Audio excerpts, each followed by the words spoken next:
Deaf clubs are a great advantage to the deaf community. Now there's somewhere they can go to speak and bond with people who truly understand their struggles. Back then, it would have been aided in sharing signs and making them more generalized. For younger deaf people, the older participants would offer advice hearing parents couldn't. Very true. As for hearing people joining deaf clubs, I feel like it would be a good thing, but also bad. Good because it helped bridge the gap between the deaf and hearing. Hearing will become more comfortable with deaf people, and they're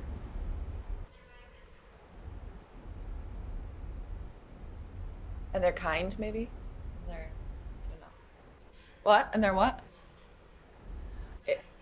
It could also be bad, however, because it might be hard for a hearing person to understand, especially if they don't know sign language. It can make them feel left out or slow others down who are trying to teach them. Yeah, definitely. So another thing I want to add about that is, did we talk about slam poetry at all yesterday? A little bit. A little bit. So a lot of deaf clubs did like slam poetry. And what do you think most of the slam poetry was about? Being deaf, but more so hearing people and the hearing advantage and why hearing people are idiots and why hearing people have completely taken over the deaf community and why deaf people hate hearing people. Like, that's primarily what slam poetry focuses on the deaf community. So a lot of deaf people didn't want hearing people at these poetry slams because you hit the nail on the head when you said they felt like they had to slow down for these hearing people. They're like, ugh, now I can't like actually be, deaf signing. I have to sign for these hearing people. But then also they felt like they had to put this filter on it because they didn't really want to pour their souls out in front of these deaf people because they were talking trash about hearing people. Or didn't want to pour their souls out. Yeah. So obviously, I'm not deaf, so I can't understand what struggles they have. But technology seems to offer great advantages. There are things like closed captioning, video, TTY, cochlear implants, and so much more. Technology has helped bring hearing and deaf people together. Nowadays, it really is really easy to learn sign language through Google and apps like ASL app. It's much easier to communicate with deaf people without writing or lip reading. That's definitely true. Cochlear implants are extremely controversial. Have we touched on that at all? A little bit. So it's not really anybody's place to say like you can't get a cochlear implant. That's not right for you. But within the deaf community, so if you have culture, you absolutely have to have language. If you strip somebody's language away, you strip away their culture. It goes back to here in America, the Native Americans. American men came, or Anglo-Saxon men came over and they were like, screw you, get off our land, which it was not our land, but we pushed all the Native Americans out, and then we set up schools and we're like, English schools, come on, all your kids are going to learn English, and we basically kidnapped all these Native American children and forced them to learn English, and by forgot their native language, and so stripped their culture. And yes, there are still some reservations, and there's still a little bit of that culture, but very few and far in between. Take away language, you take away culture. So cochlear implant, if you get a cochlear implant, are you going to focus on sign language? There are people who do it. I would think it would depend on the person. There are. But so this is like the extreme. I'm talking extreme. You get a cochlear implant, you learn to speak, you're English, you're hearing, but you're not really hearing either. And you're completely out of the deaf community. You don't use sign language at all. Done. Then there's so that's cochlear implant, you're out of it. Then there's the other people over here that are deaf, and they're like, nope, I'm deaf. Screw cochlear implants, screw trying to fit into the hearing community. This is my culture, this is my way, this is my language. I'm going to do it my way, basically. So there's these two extremes of, I want to, why not have the opportunities that all these hearing people have if I can just go get a cochlear implant and be fixed. And then there's this extreme. So, and yes, of course, there's always gray area of and there's some people who grew up deaf and grew up in the deaf community, and then once it came time to graduate college and be part of the world, they're like, hey, I want a cochlear implant because I want to be able to communicate with my employers or get a job more easily or whatever. Yeah, so cochlear implants are very gonna say that the disadvantage to technology in general is that now that it's easier for people to like communicate. Oh my gosh, there. Now that it's easier for the deaf people to communicate with like Skype and like FaceTime and all these things, like you said before, that the decline in like deaf clubs is going way down because they can just talk to each other instead of having to go to one place. Like they can just call each other instead of having to go to one place to communicate. Yeah, it's been pretty detrimental to the deaf culture as it started, because deaf culture was very much, they had to come together to share language, they had to come together to share their experiences. Now with technology, it's kind of broken apart, and they can Skype or FaceTime or whatever they want to do. They don't have to. So now you've got a group of 5 really tight-knit deaf people instead of 50 tight-knit deaf people. Yeah, so technology, while it makes it easier for them to communicate and live on a day-to-day basis, it definitely strips that away, for sure. I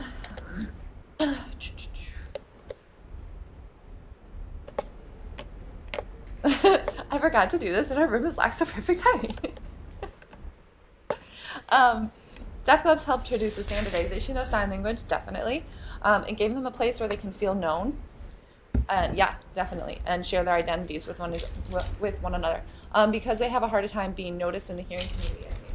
When hearing people started infiltrating, it created a bridge between the hearing and the deaf.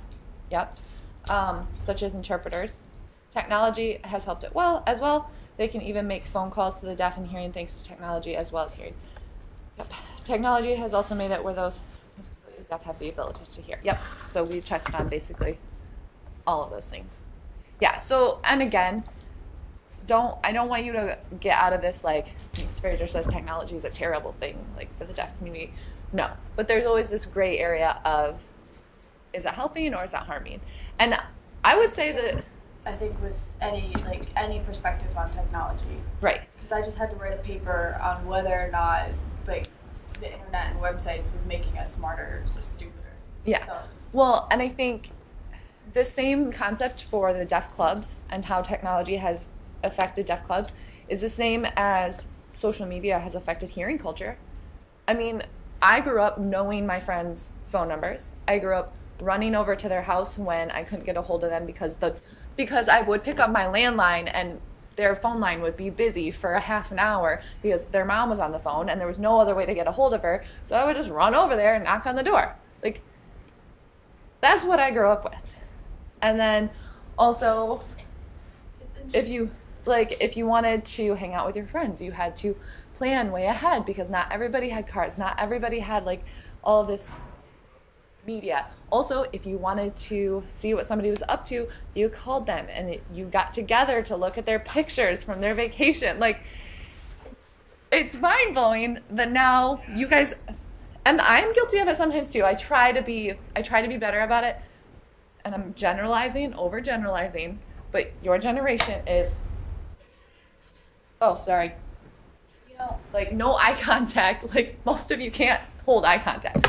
My students are pretty good at it because sign language is eye contact, but it's kind of funny because when I was growing up, like in elementary school, it was kind of that whole thing. It's like, yeah, I didn't have a phone. Like my parents had like the tiny little Nokias and stuff, and now it's very strange to me because I went from like elementary school, like in general, just like the whole world, because like in elementary school we still had the projectors with like the like the ones you had to wheel in, and then the big giant TVs you had to wheel into. Yep. And so now everything's like online, and it's very strange to look at like the dichotomy between the two. Yeah. And it makes you think. Because now I have this. Yeah. But now you have that, and you can see what everybody's doing at all times. I don't like to.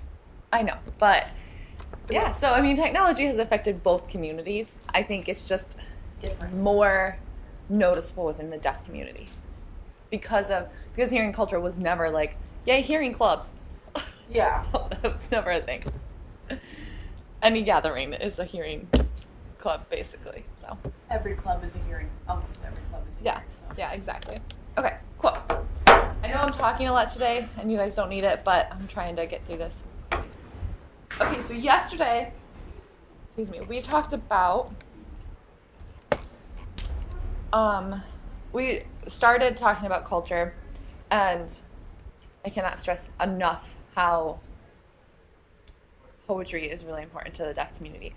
Ella Mae Lintz is actually one of the authors of your Signing Naturally books. She's a very, very well-known poet within the deaf community. And so she was one of the first people. That's not what she looks like now. She has like a crazy white fro. It's awesome. She was one of the people that basically looked at English and was like, so they can have poetry, why can't sign language have poetry? And so she's one of the first really well-known poets. I mean, it goes back before that where there was linguistic studies of, sign language is a language. It's not just flapping your hands around. It's a language. And so then because it was a language, people started thinking, well, maybe we can make poetry. Maybe there's a literature to this language. And then it developed from there. And there's a really cool maybe we'll watch that if I can track it down. Hold on, let me read. It's called The Hydrogen Jukebox. It's a little documentary. It's pretty cool.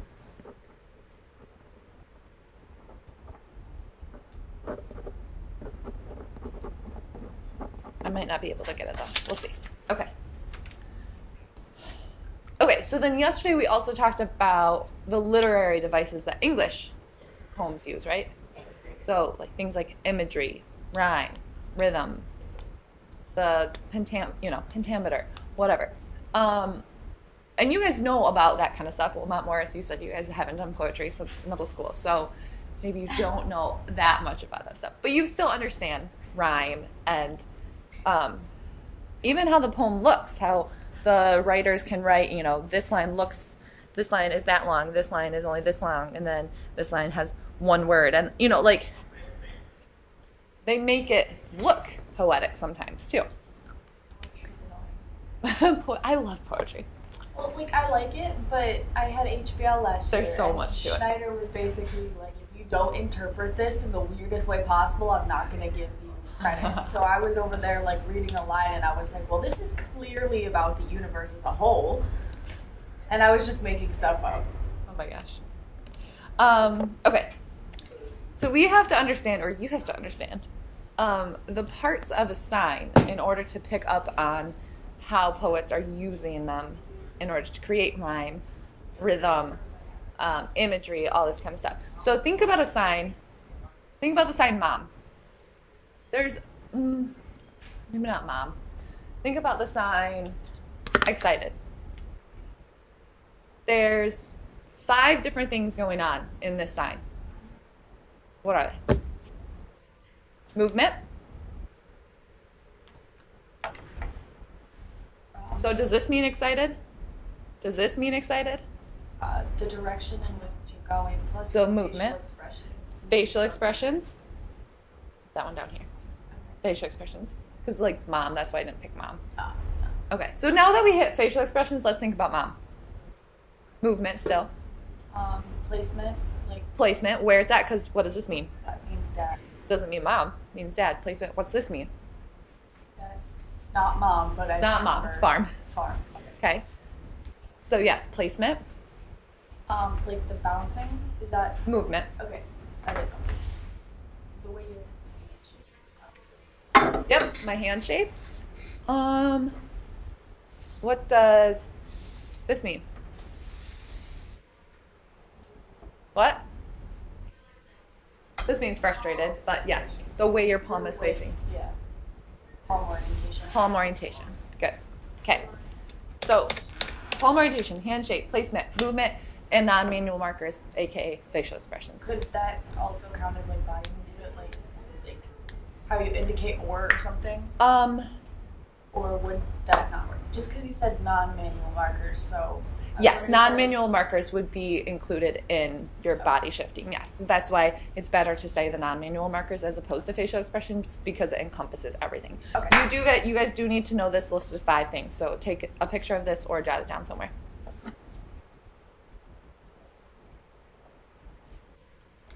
don't know why people keep asking me why I'm not in NHS, because I told them I have class. My friend just texted me. She's like, "Where are you?" I'm like, class. Learning. Okay.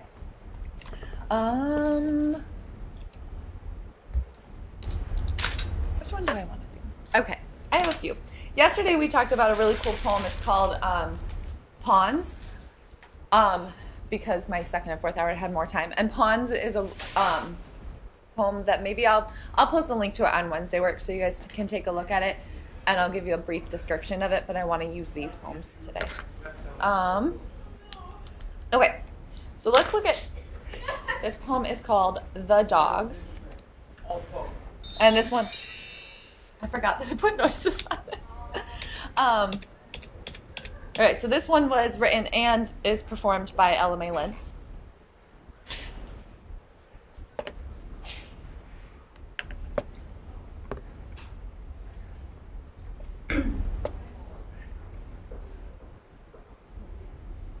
Okay, if this will load. Clearly. There we go.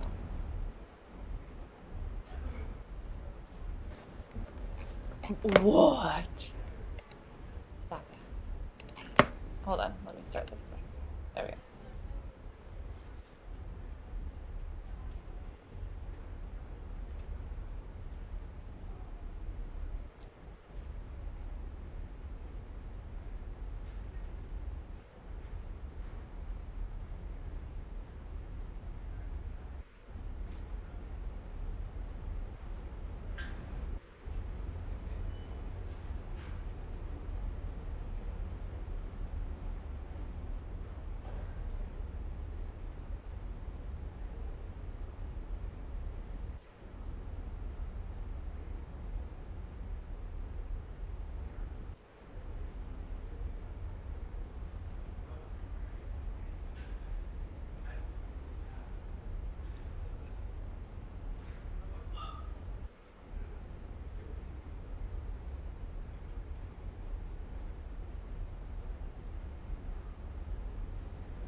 So I just want to make sure.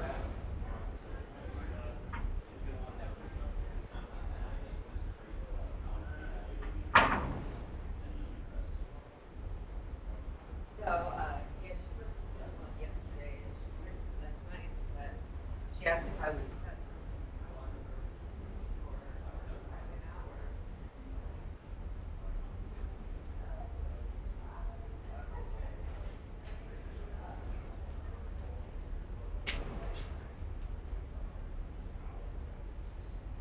Okay, so what did you notice about rhyme, rhythm, theme, anything? Like it looked like they were chained together at the beginning, and then she. So yeah, we'll talk about the meaning because this is a really deep poem actually. But just basic, when you look at the poem, what do you see about hand shape, movement, placement, that kind of stuff? She did a lot of shifting. She used her body a lot. Did you notice a difference in her body? What was she when she was here? What?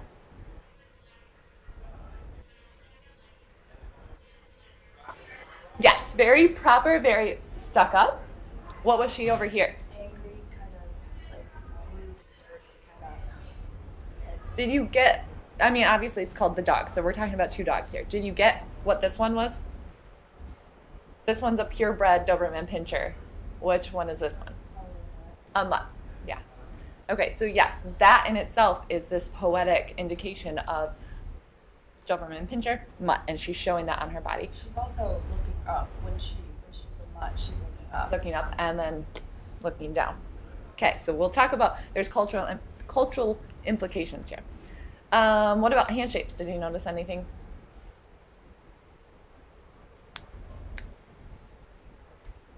I mean, there's signs that she kept repeating. Yeah, repetition. Definitely repetition. A lot of the signs used for the mutt are a little bit... They seem like, I wouldn't say scrunched up, but like Yeah. they weren't like... They weren't this, like, clear and very proper. And this one, she used smart, fence, like, she used a lot of that open 8, very, like, prim and proper handshake. Okay. What do you guys think the cultural, I can't speak today. Cultural implication is of this poem? probably the gingerbread dog was probably supposed to like symbolize like the hearing community. Okay. It's not maybe deaf community. Okay, so Gabby's going deaf community, hearing community. They were very upset that they were linked together. They're and linked wanted freedom. Okay. That's just what Okay. I'm getting. Yeah, that's what I got out of it the first time I watched this poem too. What are you guys got? Can you close that door real quick? Are you guys kind of agreeing with Gabby? Okay. I'm going to show this again and I'm going to talk through it. I'm going to try to talk through it. Anyways. Yeah.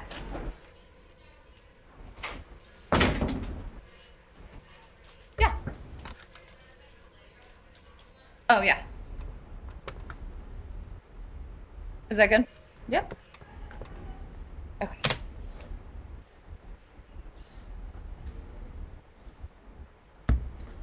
My voicing skills are not very, to par, so excuse my terrible disconnected English.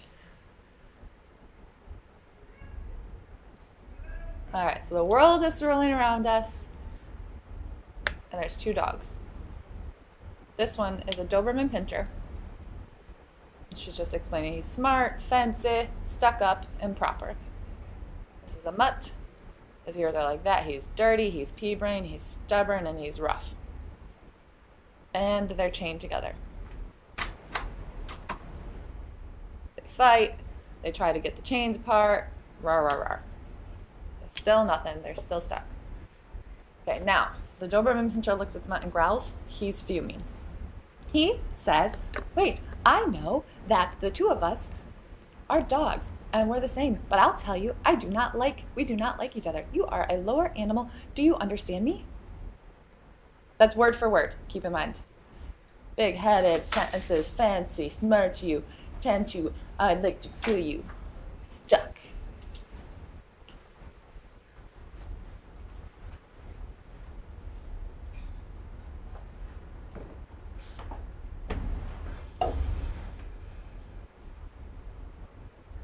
Chains, 4-4. Yes. What do these chains mean? Question mark.